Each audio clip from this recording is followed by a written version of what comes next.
Hello everyone, welcome to another live match. The Average Angler. We're back at Acorn. Not been here for a while. This is the last, could be the last match in the Cost Cutter Challenge. I'm down to my last 15 quid. I've spent it all, so I've got zero in the kitty. So if I don't pick up today, I've had it. Now, silvers was an option because a silver's pool is worth a go, but I'm not on a peg that's renowned for it. But I am on a peg 31, which has been doing alright, and I've got a chance in the carp. But obviously I'm a little bit behind the curve up here. As you've seen, I've not fished up here for a while, so I'm keeping it really simple. The weather could make filming very difficult for us, so we might not get a lot of footage because of the rain, but we'll do what we can. Today I've got 6 mils, I've got 4 mils, that's it. That's what I'm hoping to fish. I've got a top kit and a short number 4 fishing the deep water, then I've got a top kit and half a short number 4 to fish halfway up the slope, and then I've got a top kit to fish on top of the slope. So I'm going to move up and down trying to find where the fish are. And then down to my right, I've got a little line on the top kit just there. And that is all I intend to fish. The big weight's up here, so if you're going to frame, you're going to catch short. Although the weather has changed and it's suddenly got a bit overcast and wet, and we're going to get a lot of rain today, which is not what we've had down here in the southwest at all. So it could affect the fishing because the fish have definitely been up. Having said that, whilst plumbing up, I did seem to bump a few fish that were shallow, so let's hope we've got a few fish in this area and we can work out how to catch them, and let's hope I can get some footage today in this rain. Catch you in a bit. Right guys, the weather's been really bad, and we've actually got 2 matches here. There's going to be another match after this one for you to watch as well, both Cost Cutter Challenges. Just because the weather's been so bad on both instances, I haven't been able to get a lot of footage, so I thought I'd cram it all into one video. You can see me here kept fishing quite short. I think that's on the shortest line that I've got out of the 3 lines that I told you about at the start. I started at the bottom of the slope on that sort of top kit and a number 4, short number 4.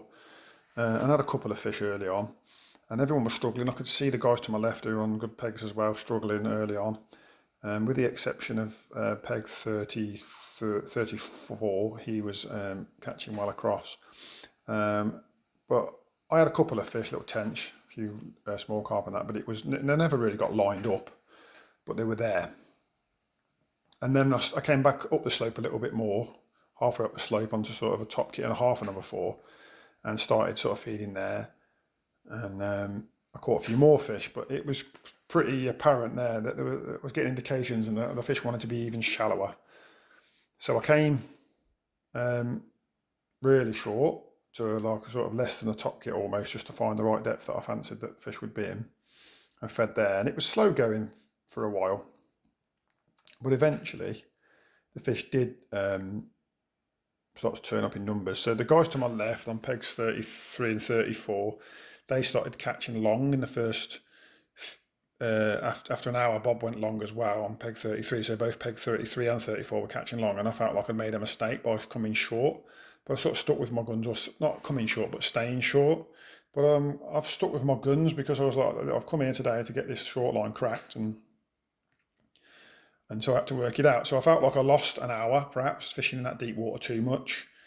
But I mean, on another day, they might have been in that deep water, or you might get some big tench down that deep water when the carp ain't quite feeding. So you just got, like I've said at the start, I've not fished here for quite a few weeks, and the fishing's got really, really good.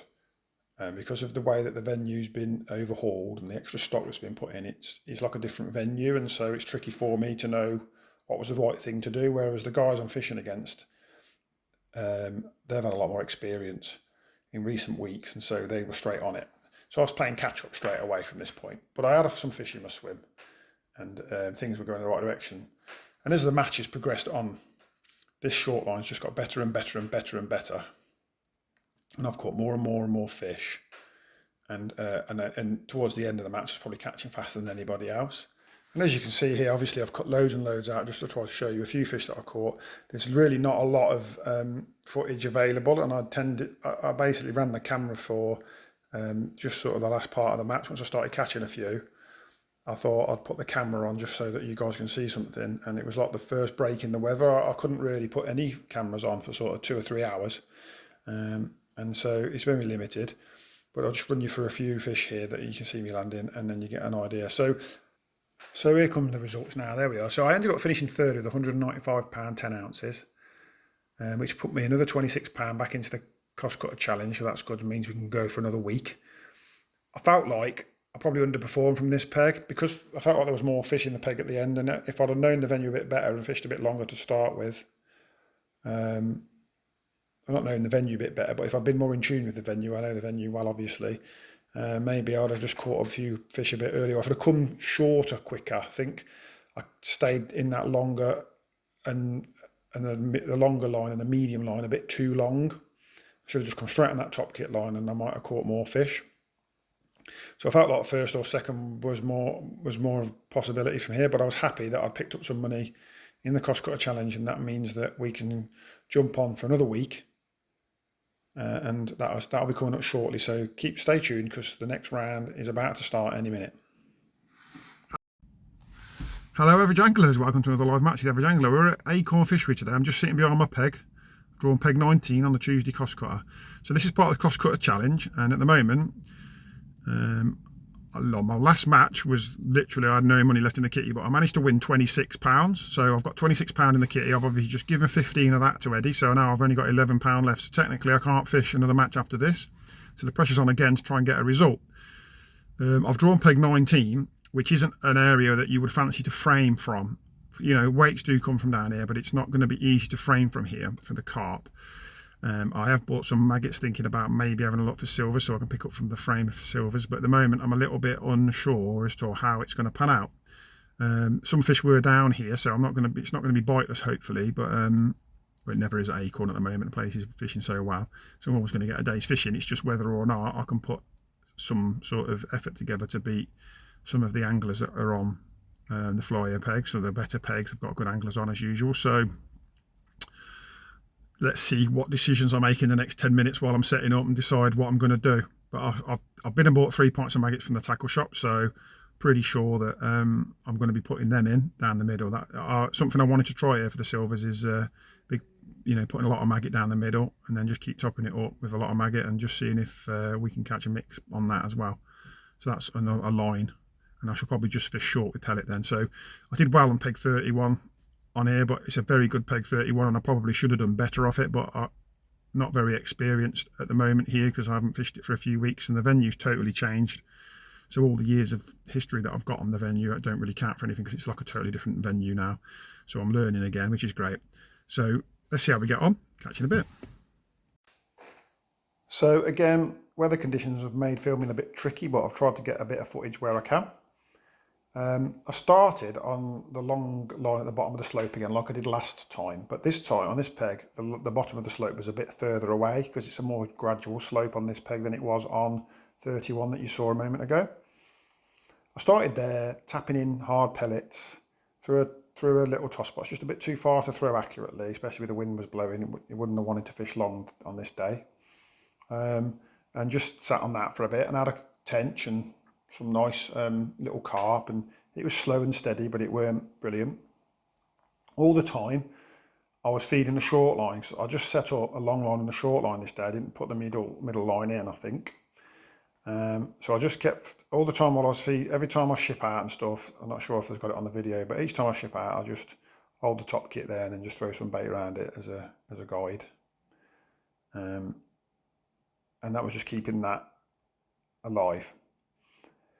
Now what you can see here, we're on maggot. Now, because what happened was I came short on that line, didn't get any footage of this, and there was fish there, but I just couldn't hook anything in the mouth. It's like the fish, even though it was the shortest line I had, it's like they still wanted to be shallower than that, or perhaps there was too many fish there, I weren't feeding it right, or I don't know what was going on. So I thought, right, that needs a bit more time to settle. I'm just going to keep feeding that, but whilst I'm doing that, I'm going to go back on this long line.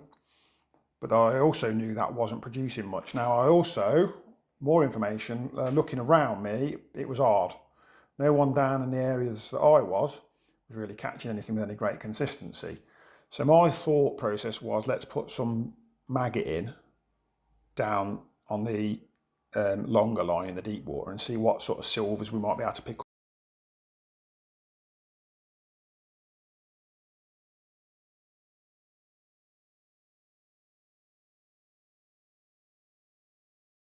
So I had some maggots with me because if you remember at the start I was talking about perhaps we should fish for silvers.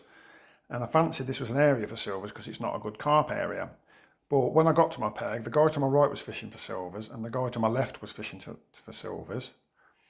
And the person two anglers to my right was also fishing for silvers. So I had a big area of people that weren't fishing for carp, and I felt like carp was the right thing to do.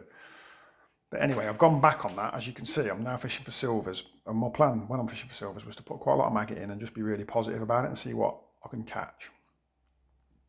So there you are. Look, there we are. I'm feeding that short line again, like I said I did. So I've just stuck at this long line and it's kind of worked. That quite a big pot that you can see me on the end of my pole there, and I'm filling it up after every fish or after every put in. So to start with, it was sort of every put in until I started getting bites, and then it was every fish. And then I'll try like 1 maggot, 2 maggots, 3 maggots on the hook, see what made it, see if anything made a difference. Caught a lot of skimmers, a lot of nice tench. And there were occasions with carp in amongst them as well. And it was quite enjoyable fishing, but I was always aware of the fact that I was an hour behind all the other guys that were silver fishing. And that, if you're not hammering tench out here, you're probably not going to win the silvers, because like the silver weights are massive. And I knew at some point I'm going to have to try again on this short line and see if I can have a few fish. This looks like a better fish here. Not sure what it is on this occasion. I can't remember. Pop up in a minute and we'll be able to see. So this is either a small carp or a better tench. I did have some really lovely tench on the day. I think my biggest one was £5. Yeah, that's a little carp. You get a lot of them on that line. You don't catch those on the short pellet line. They tend to be the better fish. But those sort of stockies, they love it down that straight, down where peg 19 is. They love it down there anyway. There's always plenty of them.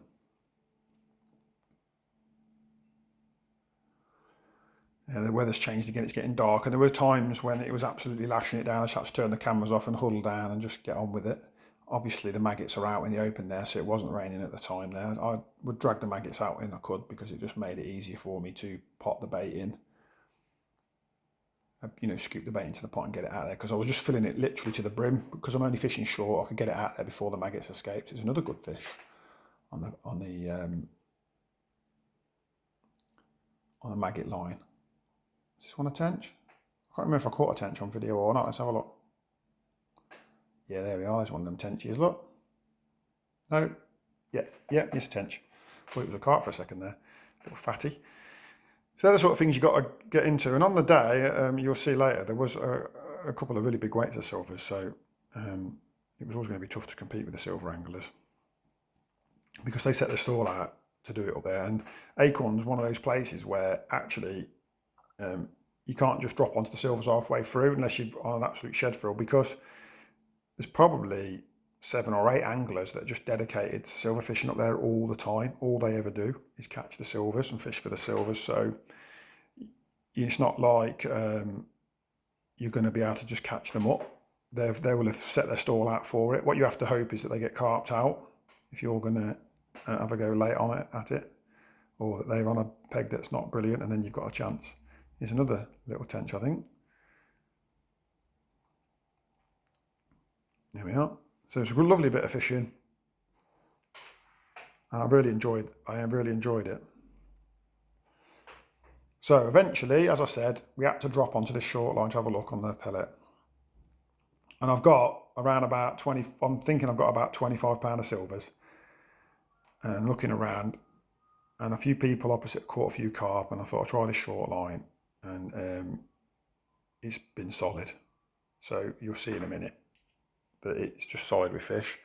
And leaving it and feeding it while I've been fishing that long line has been a really good move, because it was just full of fish. There's loads of them there.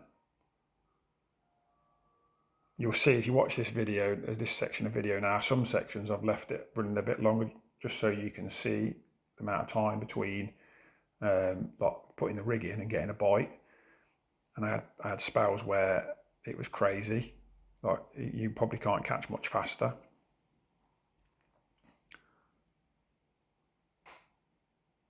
Some of the fish are small ones like that one, but there's a mixture on this line, some nice ones. And I was thinking to myself, I could do with a few nice fish if I want to get in the frame, because I'm playing catch up now. I'm £30. I'm thinking it's not fishing that well. Maybe you know, a low 100 or a mid 100 might be enough. But then I can't see the people on the flies. It's always hard to tell. You know, when you've got your head down, looking at your float, you don't always notice other people, whether other people are catching. But it did feel like it was a tougher day, and I felt like a lower weight might be enough. So I just really ploughed on. Just like a marginally better fish. There we are. It's a nice one, and they're the sort of ones that you want to be landing £5 pluses. There's lots. I mean, that's even bigger than £5, but there's lots in the £5 bracket, and then there's a lot of commons in Acorn that sort of are sort of 8, 9, 10 pounders, and they're the ones that you really want. So here's an example. A lot you see there. I've got the float. I've put the bait on, put the rig in. It's just settling now. So I stretch the rig out so it all settles on the slope nicely. Feed, and it's on. That's how it was. The bites were clean and lovely. Float was just gone, and the fish were having it. And there again, I'm feeding straight after as well. And you'll notice also, like, I pull the fish round to the right because obviously I'm fishing right in front of me, and I try to net all the fish to the right. Sometimes I end up netting them on the left because the fish runs back. If it runs back into the swim, I just pull it straight through and out the other side so it's in and out quickly. Just try and keep those fish that are there settled.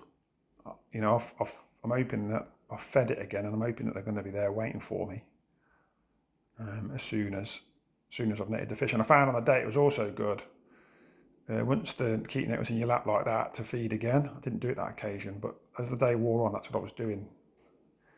Sometimes it depends on how long it took me to land the fish. If it was a quick one like that one, I tended not to. But if it was a fish that was a bit bigger and took me a bit longer to land, as soon as that fish went on my lap, I'd put a handful of bait in again, or a pinch of bait.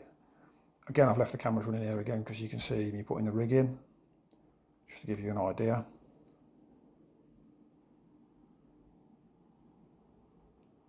One quick feed. Rig's probably settling just about now because it was quite slow falling. I wanted it to be slow falling so it looked like a pellet coming down, because they were watching it. Just grab it as it gets to the bottom. Again, pulling it round to the right, and that just seemed to be the pattern. And that was me for the rest of the match. Just sat on this line and just plugged away at it.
Well, as you can see, I had a really strong finish on this short line. I think I had something like 50 or 60 pound with just under 2 hours to go. And I've caught at times as fast as I've ever caught at Acorn, as fast as I've ever caught anywhere. It was lashing it down in the middle of this, really lashing it down, really heavy. I had to turn all the cameras off. And I still kept catching it, just kept going around faster and faster. Anyway, I could have caught faster was to land them quicker. And it's basically pushed me up to a really good weight of 194 pound 10 ounces. I actually had more silvers than I thought I did with a 32 pound of silvers. And it's got me 24 pound on the day, so I finished third. So it's pushed the kitty up now to 35 pound in the 100 pound challenge. So we're back in the action. And we've got at least another 2 matches that we can fish. There's the weights there. If you look at the bottom on that, it's quite hard to see, but Eddie Wynn there's had 87 pound of silvers. So remember what I was telling you about the silvers here. Just had a bag full of carp. And then the next weight in silvers was 55. So I'd have had to sit on them silvers all day and still might not have been guaranteed a result. So everything worked out in the end. Catch you for the next one, guys.